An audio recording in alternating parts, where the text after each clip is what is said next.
Hi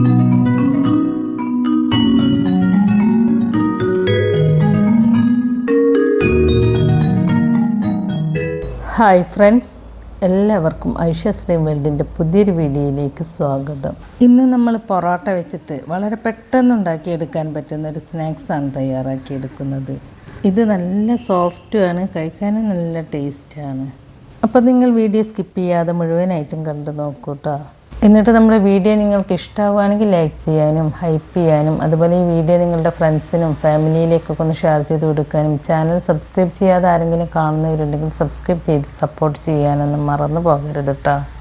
അപ്പോൾ നമുക്ക് നോക്കിയാലോ, വളരെ സിമ്പിളായിട്ട് റെഡിയാക്കി എടുക്കാൻ പറ്റിയ ഈ സ്നാക്സ് എങ്ങനെയാണ് തയ്യാറാക്കിയെടുക്കുന്നതെന്ന്. അപ്പോൾ ഈ ഒരു സ്നാക്സ് ഉണ്ടാക്കാനായിട്ട് ഞാനിവിടെ 4 പൊറോട്ടയാണ് എടുത്തു വെച്ചിട്ടുള്ളത്. ഇനി ഈ പൊറോട്ട ഇതുപോലെ ഒന്ന് കട്ട് ചെയ്തെടുക്കുക. ഒരുപാട് ചെറിയ പീസായിട്ടല്ല കേട്ടോ, കുറച്ച് വലിയ പീസായിട്ട് തന്നെ കട്ട് ചെയ്തെടുക്കുക. അപ്പോൾ ഞാൻ ഈ 4 പൊറോട്ടയും ഈ ഒരു രീതിയിൽ കട്ട് ചെയ്തെടുത്തിട്ടുണ്ട്. ഇനി നമുക്കിതൊരു സൈഡിലേക്ക് മാറ്റി വെക്കാം. എന്നിട്ട് ഇതിലേക്കുള്ളൊരു മസാല റെഡിയാക്കി എടുക്കാനായിട്ട് 250 ഗ്രാം എല്ലില്ലാത്ത ചിക്കനിലേക്ക് 1/2 ടീസ്പൂൺ മഞ്ഞൾപ്പൊടി, 1/2 ടീസ്പൂൺ മുളക് പൊടി, 1/2 ടീസ്പൂൺ കുരുമുളക് പൊടി, പിന്നെ ഒരു 1/4 ടീസ്പൂൺ ഗാർലിക് പൗഡറും, പിന്നെ ഇതിലേക്ക് ആവശ്യമായ ഉപ്പും ചേർത്ത് കൊടുത്തിട്ട് നല്ലതുപോലെ ഒന്ന് മിക്സ് ചെയ്തെടുക്കുക. മിക്സ് ചെയ്തെടുത്തതിന് ശേഷം ഈ ചിക്കൻ ഒരു 10 മിനിറ്റ് നേരം റെസ്റ്റ് ചെയ്യാനായിട്ട് മാറ്റി വെക്കുക. അതിനുശേഷം ഒരു പാൻ അടുപ്പത്തേക്ക് വെച്ച് കൊടുത്തിട്ട് അതിലേക്ക് ഒരു 1.5 ടേബിൾ സ്പൂൺ വെളിച്ചെണ്ണ ഒഴിച്ച് കൊടുക്കുക. എന്നിട്ട് ഈ എണ്ണ ചൂടായിട്ട് വരുമ്പോൾ നമ്മൾ മാരിനേറ്റ് ചെയ്ത് വെച്ച ചിക്കൻ ഈ പാനിലേക്ക് ഇട്ട് കൊടുത്തിട്ടൊന്ന് ഷാലോ ഫ്രൈ ചെയ്തിട്ട് എടുക്കുക. ഈ ചിക്കൻ ഒരുപാട് അങ്ങോട്ട് മുരിയിപ്പിച്ചെടുക്കേണ്ട ആവശ്യമൊന്നുമില്ല കേട്ടോ. ഇത് നല്ലതുപോലെ ഒന്ന് സോഫ്റ്റായിട്ട് വെന്ത് വന്നാൽ പിന്നെ ഇതൊരു പാത്രത്തിലേക്ക് മാറ്റി കൊടുക്കുക. ഇനി ഈ സെയിം പാനിലേക്ക് 1 ടേബിൾ സ്പൂൺ കൂടി വെളിച്ചെണ്ണ ഒഴിച്ച് കൊടുക്കുക. എന്നിട്ട് ഈ പാനിലേക്ക് 2 മീഡിയം സൈസിലുള്ള സവാള കട്ട് ചെയ്ത് ചേർത്ത് കൊടുത്തിട്ടൊന്ന് വഴറ്റിയെടുക്കുക. ഈ സവാള പെട്ടെന്ന് വഴന്നു വരാൻ വേണ്ടിയിട്ട് ഞാൻ ഈ മസാലയിലേക്ക് ആവശ്യമായ ഉപ്പ് ചേർത്ത് കൊടുക്കുകയാണ്. ഉപ്പ് ചേർത്ത് കൊടുത്തതിന് ശേഷം ഈ സവാള നല്ലതുപോലെ ഒന്ന് വഴറ്റിയെടുക്കുക. ഇനി ഇതിലേക്ക് ചെറിയൊരു തക്കാളി കട്ട് ചെയ്തതാണ് ചേർത്ത് കൊടുക്കുന്നത്. വലിയ തക്കാളിയാണെങ്കിൽ അതിൻ്റെ ഒരു പകുതിയൊക്കെ ചേർത്ത് കൊടുത്താൽ മതി കേട്ടോ. തക്കാളി ചേർത്ത് കൊടുത്തതിന് ശേഷവും ഈ തക്കാളി നല്ല സോഫ്റ്റായിട്ട് വഴന്ന് വരുന്നത് വരെ ഒന്ന് വഴറ്റിയെടുക്കുക. പിന്നെ ഇതിലേക്ക് ചെറിയൊരു ക്യാപ്സിക്കം കട്ട് ചെയ്തതും കുറച്ച് കറിവേപ്പില ചെറുതായി കട്ട് ചെയ്തതും ചേർത്ത് കൊടുത്തിട്ട് നല്ലതുപോലെ ഒന്ന് മിക്സ് ചെയ്തെടുക്കുക. അതിനുശേഷം 1/2 ടീസ്പൂൺ മുളക് പൊടി, 1/4 ടീസ്പൂൺ മഞ്ഞൾപ്പൊടി, 1/2 ടീസ്പൂൺ കുരുമുളക് പൊടി, 1/4 ടീസ്പൂൺ പെരുംജീരകത്തിൻ്റെ പൊടി, ഒരു 3/4 ടീസ്പൂൺ ചിക്കൻ മസാലപ്പൊടിയും ചേർത്ത് കൊടുത്തിട്ട് ഈ പൊടികളുടെ റോ ടേസ്റ്റ് മാറുന്നത് വരെ ഒന്ന് വഴറ്റിയെടുക്കുക. അതിനുശേഷം നമ്മൾ ഷാലോ ഫ്രൈ ചെയ്ത് വെച്ച ചിക്കൻ ഈ മസാലയിലേക്ക് ചേർത്ത് കൊടുത്തിട്ട് നല്ലതുപോലെ ഒന്ന് മിക്സ് ചെയ്തെടുക്കുക. എന്നിട്ട് ഇതിലേക്ക് 1 ടേബിൾ സ്പൂൺ ടൊമാറ്റോ സോസും കുറച്ച് മല്ലിയില ചെറുതായി കട്ട് ചെയ്തതും കൂടി ചേർത്ത് കൊടുത്തിട്ട് നല്ലതുപോലെ ഒന്ന് മിക്സ് ചെയ്തെടുക്കുക. ഇപ്പോൾ നമ്മുടെ ഫില്ലിങ് ഇവിടെ റെഡി ആയിട്ടുണ്ട്. ഇനി ഇത് ചൂടാറാനായിട്ട് ഒരു സൈഡിലേക്ക് മാറ്റി വെക്കുക. എന്നിട്ട് നമ്മുടെ പൊറോട്ട ഒന്ന് സോഫ്റ്റായി കിട്ടാൻ വേണ്ടിയിട്ട് ഇതിലേക്ക് കുറച്ച് ചൂടുവെള്ളം ഒഴിച്ച് കൊടുത്തിട്ട് ഇത് നല്ലതുപോലെ ഒന്ന് മിക്സ് ചെയ്തെടുക്കുക. ഇനി നിങ്ങൾക്ക് വേണമെങ്കിൽ ചൂടുവെള്ളത്തിന് പകരം ഇതിലേക്ക് നല്ല ചൂടുള്ള പാൽ ഒഴിച്ച് കൊടുത്താലും മതി. വെള്ളം ഒഴിച്ച് കൊടുക്കുമ്പോൾ കൂടുതലായി പോകരുത് കേട്ടോ. 1/2 കപ്പ് വെള്ളം അത്രേ വേണ്ടുള്ളൂ. വെള്ളം ഒഴിച്ച് മിക്സ് ചെയ്തെടുത്തതിന് ശേഷം ഈ പൊറോട്ട ഒന്ന് സോഫ്റ്റ് ആവാൻ വേണ്ടിയിട്ട് നമുക്കിത് കുറച്ച് സമയം ഒന്ന് അടച്ച് വെക്കാം. ഇനി നിങ്ങളിത് ഏത് പാനിലാണോ സെറ്റ് ചെയ്തെടുക്കുന്നത് ആ പാനിലേക്ക് കുറച്ച് ഗീ നന്നായിട്ടൊന്ന് സ്പ്രെഡ് ചെയ്ത് കൊടുക്കുക. ഈ പാനിൻ്റെ എല്ലാ ഭാഗത്തും ഗീ നല്ലതുപോലെ ഒന്ന് സ്പ്രെഡ് ചെയ്ത് കൊടുക്കണം കേട്ടോ. ഇനി ഒരു ബൗളിലേക്ക് ഒരു 5 കോഴിമുട്ട പൊട്ടിച്ചൊഴിച്ച് കൊടുക്കുക.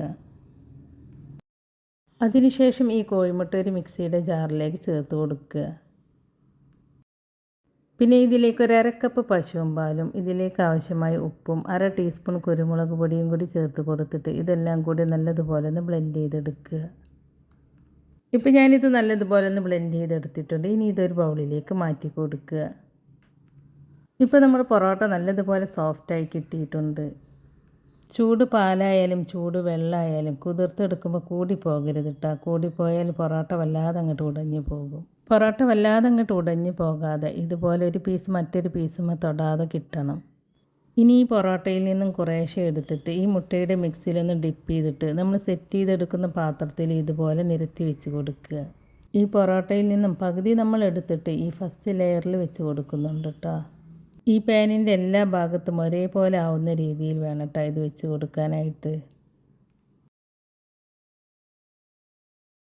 ഇപ്പോൾ നമ്മൾ ബേസ് ഒന്ന് സെറ്റ് ചെയ്തെടുത്തിട്ടുണ്ട്. ഇനി ഇതിൻ്റെ മുകളിലാണ് നമ്മൾ നേരത്തെ തയ്യാറാക്കിയെടുത്ത മസാല വെച്ച് കൊടുക്കുന്നത്. ഞാൻ ഈ മസാല മുഴുവനായിട്ടും ഇതിലേക്ക് വെച്ച് കൊടുക്കുന്നുണ്ട് കേട്ടോ. മസാല വെച്ച് കൊടുത്തതിന് ശേഷം ഇതുപോലെ ഒന്ന് നിരത്തി വെച്ച് കൊടുക്കുക. എന്നിട്ട് വീണ്ടും ബാക്കിയുള്ള പൊറോട്ടയും മുട്ടയുടെ മിക്സിലൊന്ന് ഡിപ്പ് ചെയ്തെടുത്തതിന് ശേഷം ഈ മസാലയുടെ മുകളിലായിട്ട് നിരത്തി വെച്ച് കൊടുക്കുക. നമ്മൾ ഫസ്റ്റ് ലെയർ എങ്ങനെയാണോ ചെയ്തെടുത്തത് അതുപോലെ തന്നെ വെച്ച് കൊടുക്കുക. ഞാനിപ്പോൾ ഈ പൊറോട്ട എല്ലാ ഭാഗത്തും ഈ മസാല കവറാവുന്ന രീതിയിൽ നല്ലതുപോലെ നിരത്തി വെച്ച് കൊടുത്തിട്ടുണ്ട്. ഇനി ഇതിൻ്റെ മുകളിൽ ബാക്കിയുള്ള മുട്ടയുടെ മിക്സ് ഉണ്ടല്ലോ, അത് ഇതുപോലെ ഒഴിച്ച് കൊടുക്കുക. ഇതുപോലെ ഒഴിച്ച് കൊടുക്കുമ്പോൾ എവിടെയെങ്കിലും ഗ്യാപ്പ് ഉണ്ടെങ്കിൽ അതൊക്കെ ഒന്ന് ഫില്ലായിക്കോളും. ഇനി ഇതിൻ്റെ മുകളിലായിട്ട് ചെറിയൊരു പീസ് ക്യാപ്സിക്കം ചെറുതായിട്ട് കട്ട് ചെയ്തെടുത്തതും, ചെറിയൊരു പീസ് തക്കാളി ചെറുതായിട്ട് കട്ട് ചെയ്തെടുത്തതും, കുറച്ച് മല്ലിയില ചെറുതായിട്ട് കട്ട് ചെയ്തെടുത്തതും ഇട്ട് കൊടുക്കുകയാണ്. പിന്നെ ഞാൻ ആ മസാലയിൽ നിന്നും കുറച്ച് ചിക്കൻ്റെ പീസ് മാറ്റി വെച്ചിരുന്നു, അതും കൂടി ഞാൻ ഇതിൻ്റെ മുകളിൽ വെച്ച് കൊടുക്കുന്നുണ്ട്. ഇനി ഒരു പഴയ പാന് ചൂടാക്കിയെടുക്കുക. എന്നിട്ട് അതിൻ്റെ മുകളിലേക്ക് നമ്മൾ സെറ്റ് ചെയ്തെടുത്ത ഈ പാൻ ഇതുപോലെ വെച്ച് കൊടുക്കുക.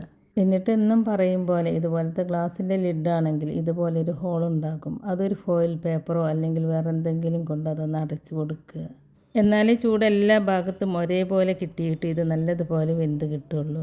ആദ്യത്തെ 2-3 മിനിറ്റ് മീഡിയം ഫ്ലെയിമിൽ വെച്ച് കൊടുക്കുക. അതിനുശേഷം ലോ ഫ്ലെയിമിലേക്ക് മാറ്റി കൊടുത്തിട്ട് കുക്ക് ചെയ്തെടുക്കുക.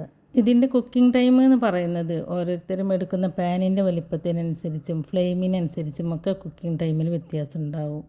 എനിക്കിതൊരു 25 മിനിറ്റ് കൊണ്ട് വെന്ത് കിട്ടിയിട്ടുണ്ട് കേട്ടോ. ഇത് വെന്തിട്ടുണ്ടോ എന്ന് അറിയാൻ വേണ്ടിയിട്ടൊരു സ്ക്വയറോ അല്ലെങ്കിൽ ഒരു കത്തിയോ കൊണ്ട് ഇതുപോലെ ഒന്ന് കുത്തി നോക്കിയാൽ മതി. ഇനി മറ്റൊരു പാനിൽ ഒരല്പം ഗീ സ്പ്രെഡ് ചെയ്ത് കൊടുക്കുക. എന്നിട്ട് ഈ പാനിലേക്ക് ഇതുപോലെ ഒന്ന് ഫ്ലിപ്പ് ചെയ്ത് കൊടുത്തിട്ട് ഒരു 2-3 മിനിറ്റ് നേരം ലോ ഫ്ലെയിമിൽ വെച്ചിട്ടൊന്ന് കുക്ക് ചെയ്തെടുക്കുക. കണ്ടോ, ഇതിൻ്റെ അടിഭാഗമൊന്നും കരിഞ്ഞു പോകാതെ തന്നെ നമുക്കിത് വെന്ത് കിട്ടിയിട്ടുണ്ട്. ഇപ്പോൾ ഈ ഒരു വശവും കുക്കായിട്ടുണ്ട്. ഇനി ഇതൊരു പാത്രത്തിലേക്ക് മാറ്റി കൊടുക്കുക. അപ്പോൾ ഇത് കണ്ട പൊറോട്ട കണ്ട് നല്ലൊരു പോള എന്നും പറയാം, അല്ലെങ്കിൽ ചട്ടിപ്പത്തിരി എന്നോ എന്ത് വേണമെങ്കിലും പറയാം. നല്ല സോഫ്റ്റാണിത്, കിടിലൻ ടേസ്റ്റുമാണ്. ഇത് ഉണ്ടാക്കിയെടുക്കാനും വളരെ എളുപ്പമല്ലേ. അപ്പോൾ നിങ്ങൾ ഇതുപോലെ പൊറോട്ട കൊണ്ട് ഉണ്ടാക്കി നോക്കിയിട്ടില്ലെങ്കിൽ ഇതുപോലെ ഒന്ന് ഉണ്ടാക്കി നോക്കൂട്ടോ, തീർച്ചയായിട്ടും നിങ്ങൾക്ക് ഇഷ്ടമാവും. ഉണ്ടാക്കി നോക്കിയിട്ട് അതിൻ്റെ അഭിപ്രായം നമ്മുടെ കമൻറ്റ് ബോക്സിൽ എഴുതി അറിയിക്കാനും മറക്കരുത്. കണ്ടോ, ഇത് ലെയറായിട്ട് നമ്മൾ കൈ കൊണ്ട് ഇങ്ങനെ അടർത്തിയെടുക്കുമ്പോൾ നമുക്കിത് ലെയറായിട്ട് തന്നെ കിട്ടും കേട്ടോ. അപ്പോൾ നമ്മുടെ ഇന്നത്തെ ഈ റെസിപ്പി നിങ്ങൾക്ക് ഇഷ്ടമായിട്ടുണ്ടാവുമെന്ന് വിചാരിക്കുന്നു. ഇഷ്ടമായിട്ടുണ്ടെങ്കിൽ ലൈക്ക് ചെയ്യാനും ഹൈപ്പ് ചെയ്യാനും അതുപോലെ നമ്മുടെ ഈ വീഡിയോ നിങ്ങളുടെ ഫ്രണ്ട്സിനും ഫാമിലിയിലേക്കൊക്കെ ഒന്ന് ഷെയർ ചെയ്ത് കൊടുക്കാനും ചാനൽ സബ്സ്ക്രൈബ് ചെയ്യാതെ ആരെങ്കിലും കാണുന്നവരുണ്ടെങ്കിൽ സബ്സ്ക്രൈബ് ചെയ്ത് സപ്പോർട്ട് ചെയ്യാനൊന്നും മറന്നു പോകരുത് കേട്ടോ.